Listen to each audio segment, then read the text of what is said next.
യെശയ്യാ പ്രവചനം 38-ാം അധ്യായം ആരംഭം മുതൽ നമ്മളൊന്ന് വായിക്കുമ്പോൾ ഹിസ്കിയാവ് രാജാവിൻ്റെ ഒരു രോഗത്തിൻ്റെ അവസ്ഥയെക്കുറിച്ച് നമുക്കവിടെ കാണുവാൻ കഴിയും. മരണകരമായ ഒരു രോഗം ഹിസ്കിയാവ് രാജാവിന് പിടിച്ചു എന്ന ഒരു ചരിത്രം യെശയ്യാ പ്രവാചകൻ തൻ്റെ പുസ്തകത്തിൽ എഴുതിയിട്ടുണ്ട്. ഹിസ്കിയാവ് ദൈവത്തെ സ്നേഹിക്കുന്നവനായിരുന്നു, ദൈവത്തെ അനുസരിക്കുന്നവനായിരുന്നു, ദൈവത്തെ ഭയപ്പെടുന്നവനായിരുന്നു. രാജാവായിരുന്നുവെങ്കിലും ദൈവഭയത്തെ അവൻ വിട്ടുകളഞ്ഞില്ല. ഇപ്പോൾ ഇതാ അവനൊരു ചെറുപ്പക്കാരനാണെങ്കിലും അവനൊരു രോഗം പിടിപെട്ടു. ആ രോഗം സാധാരണ രോഗമല്ല, ഒരു മരണകരമായ രോഗമാണ്. ദൈവത്തിൻ്റെ ആത്മാവ് അവനോട് പറഞ്ഞു, നീ മരിച്ചു പോകും. വളരെ സങ്കടകരമായ ഒരു വാർത്തയാണ്. ദൈവാത്മാവ് നമ്മൾ മരിച്ചു പോകുമെന്ന് പറഞ്ഞാൽ നമുക്കത് സഹിക്കാനൊക്കത്തില്ല. എന്നാൽ ഒരു മനുഷ്യൻ വന്ന് നമ്മളോട് അത് പറഞ്ഞാൽ നമുക്ക് ദൈവത്തിൻ്റെ സന്നിധിയിൽ ചെന്ന് ദൈവഇഷ്ടത്തിന് വേണ്ടി കാത്തിരിക്കാം. എന്നാൽ ദൈവം തന്നെ ഇറങ്ങി വന്ന് ഹിസ്കിയാവിനോട് പറയുകയാണ്, നിന്റെ ഗ്രഹകാര്യം ക്രമപ്പെടുത്തുക, നീ മരിച്ചു പോകും. Praise the Lord. ഹിസ്കിയാവിൻ്റെ മറുപടി എന്താണെന്നറിയാമോ? 38-ാം അധ്യായത്തിൻ്റെ 3-ാം വാക്യത്തിൽ വായിക്കുമ്പോൾ അവൻ ചെന്നും മതിലിനോട് അല്ലെങ്കിൽ ഭിത്തിയോട് ചേർത്ത് തൻ്റെ മുഖത്തെ കുനിച്ച് അമർത്തിക്കൊണ്ട് അവൻ പറയുക, അയ്യോ യഹോവേ, ഞാൻ നിൻ്റെ സന്നിധിയിൽ എത്ര വിശ്വസ്തയോടും ഏകാഗ്രതയോടും കൂടെ നിന്നെ സ്നേഹിച്ചു, നിന്നെ ആരാധിച്ചു, നിന്നെ വണങ്ങി, അല്ലെങ്കിൽ നിൻ്റെ പ്രമാണങ്ങളെ കാത്തു, നിൻ്റെ മുൻപാകെ നടന്ന വിധങ്ങളെക്കുറിച്ച്. അങ്ങനെ ഹിസ്കിയാവ് രാജാവ് ദൈവത്തിൻ്റെ സന്നിധിയിൽ പല നീതീകരണങ്ങൾ നടത്തി. എങ്കിലും 5-ാം വാക്യം വായിക്കുമ്പോൾ യെശയ്യാ പ്രവാചകനിൽ കൂടെ ഒരു സന്ദേശം ഹിസ്കിയാവ് രാജാവിന് എത്തിച്ചു. എന്താണെന്നറിയാമോ?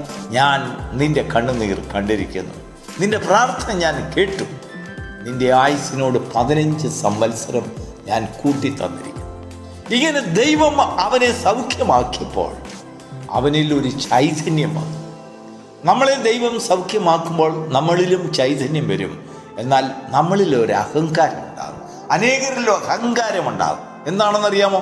കണ്ടോ, എൻ്റെ പ്രാർത്ഥന ഫലിച്ചു, ഞാൻ ദൈവത്തോട് അനുദപിച്ച് പ്രാർത്ഥിച്ചപ്പോൾ ദൈവം എനിക്ക് വിടുതൽ തന്നു, ഞാൻ നീതിമാനും വിശുദ്ധനും പരമാർത്ഥിയും ദൈവത്തെ സ്നേഹിക്കുന്നവനുമാണെന്ന് ഇതിനാൽ തിരിച്ചറിയാമെന്നൊക്കെ നമ്മൾ പല രീതിയിൽ നമ്മുടെ മനസ്സിനെ അങ്ങ് ഉയർത്തും.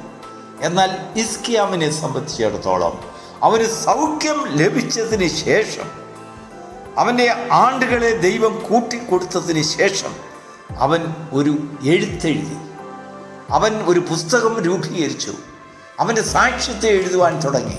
അതിൽ പ്രധാനമായി താൻ പറഞ്ഞിരിക്കുന്നത് അതിൻ്റെ 17-ാം വാക്യം, സമാധാനത്തിനായി എനിക്ക് അത്യന്തം കൈപ്പായത് ഭവിച്ചു. ദൈവത്തിന് സ്തോത്രം.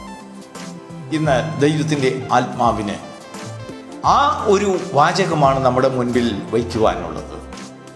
പലപ്പോഴും നിന്റെ ജീവിതത്തിൽ കൈപ്പേറിയ ഭാഗങ്ങളിൽ കൂടെ, കൈപ്പേറിയ അനുഭവത്തിൽ കൂടെ കടന്നു പോകുമ്പോൾ നോക്കൂ, സാധാരണ കയ്പുണ്ട്, അത്യന്തം കയ്പ്.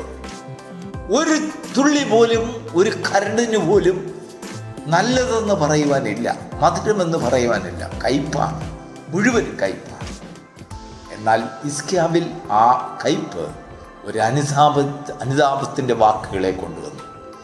ആ രോഗം സൗഖ്യമായതിന് ശേഷം ഹിസ്കിയാവ് പറയുകയാണ്, അവൻ എൻ്റെ പ്രാർത്ഥന കേട്ട് എൻ്റെ പാപങ്ങളെയും എൻ്റെ അവിശ്വസ്തതകളെയും എൻ്റെ തോൽവികളെയും അവൻ്റെ പിൻപിൽ എറിഞ്ഞു കളഞ്ഞു.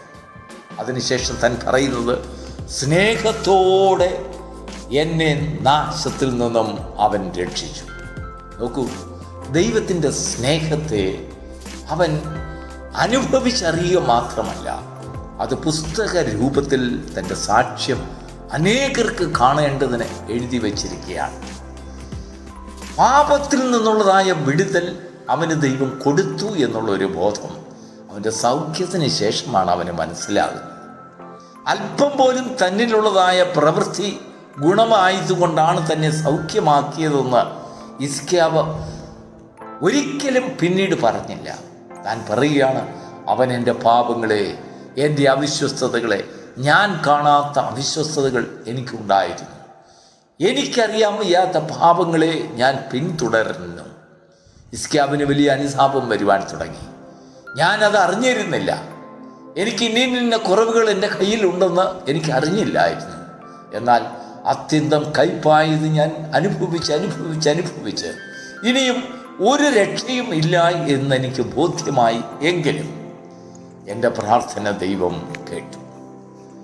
ആ 38-ാം അധ്യായത്തിൻ്റെ 5-ാം വാക്യത്തിൽ ഇങ്ങനെ വായിക്കുന്നു: ഞാൻ നിന്റെ പ്രാർത്ഥന കേട്ടു, നിന്റെ കണ്ണുനീർ കണ്ടിരിക്കുന്നു.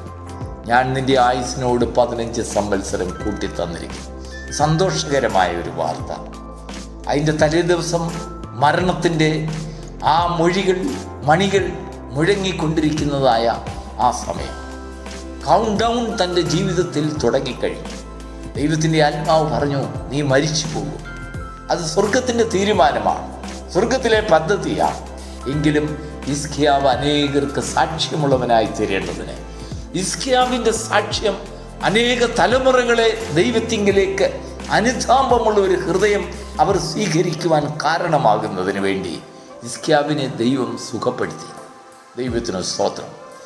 സുഖപ്പെട്ടതിന് ശേഷം ഹിസ്കിയാവിൽ മനസ്താപത്തിൻ്റെ ആരംഭമായി. താൻ കാണാതിരുന്നതും താൻ ഗ്രഹിക്കാതിരുന്നതുമായ അനേക പാപങ്ങളെക്കുറിച്ച് ഹിസ്കിയാവിന് ബോധ്യമുണ്ടായി. അതിനെക്കുറിച്ചൊക്കെ ഹിസ്കിയാവ് പറയുന്നത്, ഓഹോ, എൻ്റെ പാപം എത്ര പെരുകിയതായിരുന്നു, എനിക്ക് ഗ്രഹിക്കുവാൻ കഴിഞ്ഞില്ല. എങ്കിലും ദൈവം എന്നോട് സ്നേഹം പുലർത്തുവാൻ എൻ്റെ പാപങ്ങളെയൊക്കെയും ദൈവത്തിൻ്റെ പുറകിൽ എറിഞ്ഞു കളഞ്ഞു. പ്രിയപ്പെട്ട ദൈവമക്കളെ, പലപ്പോഴും നമ്മൾ ദൈവത്തിൻ്റെ സന്നിധിയിൽ കഴിക്കുന്നതായ പ്രാർത്ഥന ഒരു കണ്ണുനീരിൻ്റെയും യാചനയുടെയും ഒരു മാപ്പപേക്ഷയുടെയും പ്രാർത്ഥന ചിലപ്പോൾ നമ്മുടെ രോഗത്തിൻ്റെ അവസ്ഥയിലായിരിക്കാം, കഠിനമേറിയ ദുഃഖം നമ്മെ വേട്ടയാടിക്കൊണ്ടിരിക്കുമ്പോഴായിരിക്കാം, അല്ലെങ്കിൽ മരണകരമായ രോഗം നമ്മെ വീഴ്ത്തിക്കളയുമ്പോഴായിരിക്കാം നമ്മൾ ദുഃഖിക്കുന്നത്. ഹിസ്കിയാവിനെ സംബന്ധിച്ചിടത്തോളം യഥാർത്ഥ ദുഃഖം തുടങ്ങിയത്, കണ്ണുനീർ തുടങ്ങിയത് അവന് സൗഖ്യം ലഭിച്ചതിന് ശേഷമാണ്. ദൈവത്തിന് സ്തോത്രം. ദൈവം അവനെ തിരിച്ചു കൊണ്ടുവന്നായ വഴികളെക്കുറിച്ച് അവന് വലിയൊരു ബോധ്യം വരുവാൻ തുടങ്ങി. നമ്മുടെ ജീവിതത്തിൽ ദൈവസ്നേഹത്തിൻ്റെ അളവിനെക്കുറിച്ച് തിരിച്ചറിയുവാൻ ദൈവം നമുക്ക് വലിയൊരു ഹൃദയം നമുക്ക് തരുന്നു എങ്കിൽ, നമ്മുടെ കഷ്ടങ്ങളിൽ കയ്പായിട്ടുള്ളത് ഭവിക്കുമ്പോൾ ദൈവത്തോട് നിലവിളിക്കുവാൻ നമുക്ക് ദൈവം കൃപ തരും. ദൈവത്തിന് സ്തോത്രം. ആശയില്ലാത്ത സ്ഥാനത്ത്, ദൈവാത്മാവ് നീ മരിച്ചു പോകുമെന്ന് പറഞ്ഞ സ്ഥാനത്ത് ആശയ്ക്ക് വിരോധമായി വിശ്വസിച്ച അബ്രഹാമിനെ പോലെ ഇനിയും യാതൊരു വഴിയുമില്ല എന്ന് കണ്ടെത്തിയതായ നമ്മളുടെ മുൻപിൽ ചില വഴികൾ ദൈവം ഇതാ തുറന്നു കൊണ്ടുവരുന്നു. എന്തുകൊണ്ടാണെന്നറിയാമോ? ദൈവത്തിൻ്റെ സ്നേഹം കൊണ്ട്. ആ സ്നേഹത്തെ തിരിച്ചറിയുവാൻ ദൈവം നമ്മുടെ ഹൃദയത്തെ പ്രകാശിപ്പിക്കണം. അപ്പോഴാണ് ദൈവം നമ്മിൽ സന്തോഷിക്കുന്നത്. നമ്മുടെ കണ്ണുനീരിലും പ്രാർത്ഥനയിലും പലപ്പോഴും ദൈവം കേട്ടുകൊണ്ട് നമുക്ക് വിടുതലുകൾ തരുമ്പോൾ നമ്മുടെ ഹൃദയം വളരെയധികം ദൈവത്തിൻ്റെ സന്നിധിയിൽ നന്ദിയുള്ളവരായിരിക്കണം. നാം ദൈവത്തിൻ്റെ സന്നിധിയിൽ അനുസരിക്കുന്നവരായിരിക്കണം. നാം ദൈവത്തോട് നമ്മുടെ കുറവുകളെ സമ്മതിക്കുന്നവരായിരിക്കണം. ദൈവം എന്നെ എൻ്റെ പരമാർത്ഥത കൊണ്ടല്ല സൗഖ്യമാക്കിയത്, എൻ്റെ പാപങ്ങളെ അവൻ്റെ പുറകിൽ എറിഞ്ഞു കളഞ്ഞതുകൊണ്ടാണ്. അതുകൊണ്ടാണ് അവൻ എൻ്റെ കണ്ണുനീർ കണ്ടത്. എനിക്ക് ആദ്യം അത് മനസ്സിലാക്കുവാൻ കഴിഞ്ഞില്ല എങ്കിലും ഇപ്പോൾ അതെൻ്റെ കണ്ണിന് ഇതാ നഗ്നവും മലർന്നതുമായിരിക്കുന്നു എന്ന് ദൈവസന്നിധിയിൽ സമ്മതിക്കുന്നതായ ഒരവസ്ഥ. പ്രിയപ്പെട്ട ദൈവ പൈതലേ, ഹിസ്കിയാവിൻ്റെ വാക്കുകൾ നമ്മുടെ ജീവിതത്തിലേക്ക് നമ്മളൊന്ന് കൊണ്ടുവരാം. അസമാധാനത്തിനുള്ളത് അല്ലെങ്കിൽ കയ്പായിട്ടുള്ളത് നമ്മുടെ ഭവനത്തിൽ, നമ്മുടെ ജീവിതത്തിൽ, നമ്മുടെ വഴികളിൽ, നമ്മുടെ അനുഭവങ്ങളിൽ സംഭവിക്കുമ്പോൾ അതിൻ്റെ അങ്ങേയറ്റത്ത്, അതില്ലെങ്കിൽ അതിൻ്റെ അവസാനത്ത് ഒരു സമാധാനം നിന്നെ തേടി വരും. നീ ഒരു ഭക്തനാണെങ്കിൽ, നീ ഒരു വിശ്വസ്തനാണെങ്കിൽ, നീ ദൈവത്തെ സ്നേഹിക്കുന്നവനാണെങ്കിൽ, ദൈവത്തിൻ്റെ സ്നേഹം നീ പങ്കിടുന്നവനാണെങ്കിൽ ഒരു സമാധാനം നിന്നെ തേടി വരും.